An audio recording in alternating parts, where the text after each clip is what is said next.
Episode के starting में हमारा मेन कैरेक्टर जो दूसरी दुनिया में रीइंकार्नेट होकर उठता है वो टेबल पे 2 किताबें रखे हुए देखता है।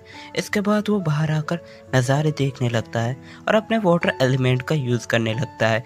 तभी हमें पास्ट का सीन दिखाया जाता है जहाँ पर हमारा मेन कैरेक्टर रीइंकार्नेट होने से पहले एक अलग ही दुनिया में होता है। ये हेवन की तरह दिख रही थी। तभी यहाँ पर एक आदमी आ जाता है जो बताता है कि तुम्हारा नाम ही रियू है ना, और मुझे माफ़ कर देना, लेकिन काफ़ी समय बाद यहाँ पर कोई आया है।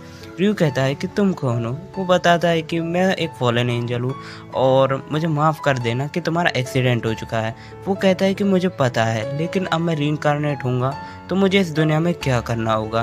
वो एंजल बताता है कि तुम इस दुनिया में कुछ भी कर सकते हो, मुझे कोई हक नहीं कि तुम्हें मैं ऑर्डर दूं।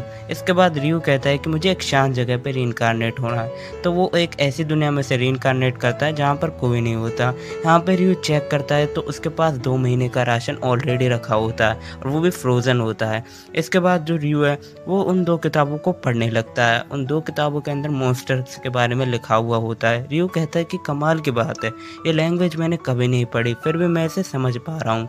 इसके बाद रियू अपने वाटर मैजिक का यूज़ करने लगता है।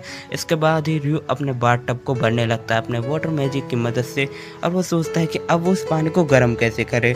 तो वो कुछ लकड़ियों को देखता है, जिसके बाद उस लकड़ियों की मदद से वो आग जलाने लगता है, लेकिन वो उसमें फेल हो जाता है। फिर वो सूरज की तरफ देखता है और उसे एक आइडिया आ जाता है। वो एक टब में पानी भरता है और फिर उसे जमाने की कोशिश करता है।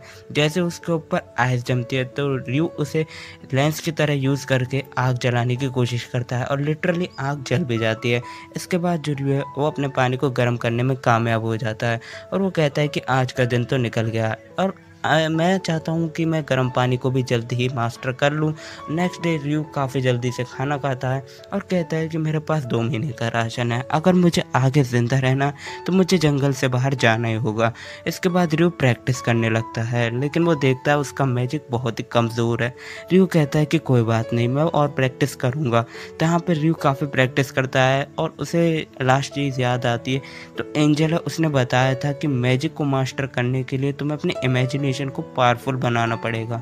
इसके बाद जो हमारा रियू है वो काफ़ी ज़्यादा प्रैक्टिस करता है। इसके बाद भी जो हमारा रियू है वो काफ़ी अच्छे तरीके से मैजिक करने लगता है। अब रियू गर्म पानी भी अपने हाथ से निकाल ले पा रहा था और उसके बाद ही नेक्स्ट जो रियू है वो फिर से मैजिक की प्रैक्टिस करने लगता है और लिटरली इस बार जो रियू है वो हवा में ही आइस मैजिक बनाने लगा था, लेकिन वो उस आइस मैजिक को थ्रो नहीं कर पा रहा था। वो आइस मैजिक को जैसे ही थ्रो करता है तो वो पास में ही जाकर कहीं गिर जाता है। इसके बाद जो रियू है वो अपने और मैजिक्स के ऊपर भी काफ़ी ज़्यादा ट्रेनिंग करता है और सभी को मास्टर करने की कोशिश करता है, लेकिन रियू ज़्यादा कुछ नहीं कर पाता। अब यहाँ पे जो रियू है, अब र्यूक जो है वो काफ़ी ज़्यादा थक जाता है और रात के समय र्यूक जो अपना खाना बनाने लगता है। नेक्स्ट डे र्यूक तैयार हो जाता है जंगल में जाने के लिए। वो अपने लिए एक हथियार भी बनाता है। इसके बाद वो जंगल में जाने लगता है। उसे पास ही में एक वाटरफॉल भी मिलता है। उसके पास ही काफ़ी सारी हब्स भी होती है, जिसे इकट्ठा करने के बाद र्यूक अपने घर जा ही रहा होता है कि तभी उसके रास्ते में एक बोर आ जाता है। वो बोर र्यूक की तरफ हमला करने लगता है, जिसे देखकर जो हमारा र्यूक है वो काफ़ी ज़्यादा डर जाता है और वो बोर के ऊपर अटैक कर ही रहा होता है। एंड मौके पे जो र्यूक है वो वहाँ से हट जाता है, लेकिन तभी र्यूक कहता है कि ये पुरानी दुनिया नहीं है, यहाँ पर मेरे पास भी मैजिकल पावर है। वो बोर फिर से हमला करने के लिए आता है और इस बार र्यूक जो है ज़मीन को आइस का बना देता है। जैसे ही बोर उस पर चलता है तो उस पर फिसल जाता है और र्यूक आइस के कांटे को खड़ा करके उसे मार डालता है। यहाँ पर र्यूक पढ़ता है कि बोर सबसे कमज़ोर जानवर है और ड्रैगन सबसे पावरफुल। बोर को हराने में उसकी चड्डी गीली हो गई तो ड्रैगन के सामने उसकी पैंट गीली हो जाएगी। यहाँ पर एक फॉलन एंजल के बारे में भी लिखा होता है और जो भी फॉलन एंजल को देख लेता है समझो उसकी मौत निश्चित है। यहाँ पर र्यूक जो है अब काफ़ी पावरफुल हो गया और जंगल में रहने लायक हो चुका है। और यहाँ पर र्यूक देखता है कि एक जो ड्रैगन है, मतलब चील कह सकते हो, वो उसके ऊपर अटैक करने के लिए आ रही है। तो र्यूक अपनी जान बचाकर वहाँ से भागने लगता है, लेकिन अब वो काउंटर अटैक उसके ऊपर करने लगता है। यहाँ पर वो चील काफ़ी ज़्यादा बुरी तरीके से उसके ऊपर अटैक करती है, लेकिन र्यू अपनी वॉल की मदद से उसे रोक देता है, जिसके बाद र्यू उसके ऊपर एक अटैक करता है और वो चील फिर से हवा में चली जाती है। बट उसकी जो आइज़ है वो इंजर्ड हो जाती है, मतलब उसकी जो एक आँख है वो फूट जाती है। इसके बाद वो चील वहाँ से भाग जाती है। ये देखने के बाद हमारा जो र्यू है उसे चैन की सांस आती है, लेकिन अब हमारा जो र्यूक है वो घर का रास्ता भूल जाता है।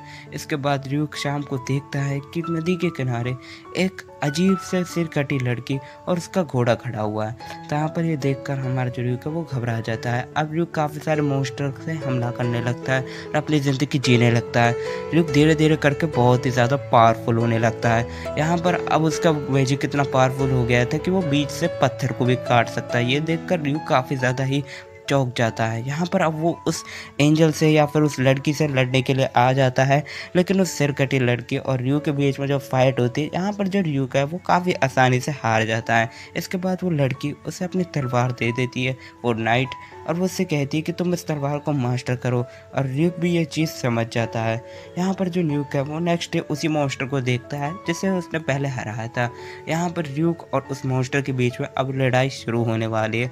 यहाँ पर जो मॉन्स्टर वो काफ़ी ज़्यादा तगड़े अटैक कर रहा था और र्यूक अपने वॉल का यूज़ कर रहा था, लेकिन वो मॉन्स्टर उसे आसानी से तोड़ दे रहा था। और इस बार वो मॉन्स्टर उसके सारे अटैक से बच जाता है, और वो क्योंकि इस बार वो इवॉल्व होकर आया था। यहाँ पर वो र्यूक के ऊपर एक अटैक करता है, लेकिन र्यूक बच जाता है, और एंड में र्यूक अपनी तलवार का यूज़ करके आमने सामने की लड़ाई में उस मॉन्स्टर को हरा देता है और कहता है कि जो पावरफुल होता है वो इस मैच को जीतता है। लेकिन इतना सब कुछ होने के बाद भी अचानक वहीं से ड्रैगन आ जाता है, और जिसको देखने के बाद र्यूक की फट जाती है। वो ड्रैगन कहता है कि यहाँ पर एक मॉन्स्टर था, क्या तुमने उसे हरा दिया? तो र्यूक कहता है कि माफ़ करना, अगर वो तुम्हारा नौकर है तो मैंने उसे हरा दिया। वो ड्रैगन कहता है कि चलो अच्छी बात है। तो यहाँ पर र्यूक कहता है कि मुझे माफ़ कर देना। तो यहाँ पर वो ड्रैगन कहता है कोई बात नहीं, मैं तुमसे गुस्सा नहीं हूँ। लेकिन वो कहता है कि वो तलवार कौन सी है? तो वो बताने लगता है कि ये उसे उस जो है नाइट ने दी है। तो वो कहता है कि सच में तुम तो काफ़ी पावरफुल हो, वो एक फेमस नाइट थी। यहाँ पर उन दोनों को बात करते हुए काफ़ी ज़्यादा टाइम हो गया था, और वो ड्रैगन कहता है कि अब मेरा जाने का वक्त हो गया है। र्यूक कहता है कि मुझे तुम अपना नाम तो बताओ। तो यहाँ पर वो कहता है कि मेरा नाम है तो यहाँ पर अब वो ड्रैगन अपना नाम रिवील कर देता है, और र्यूक कहता है कि दुनिया भी काफ़ी छोटी है।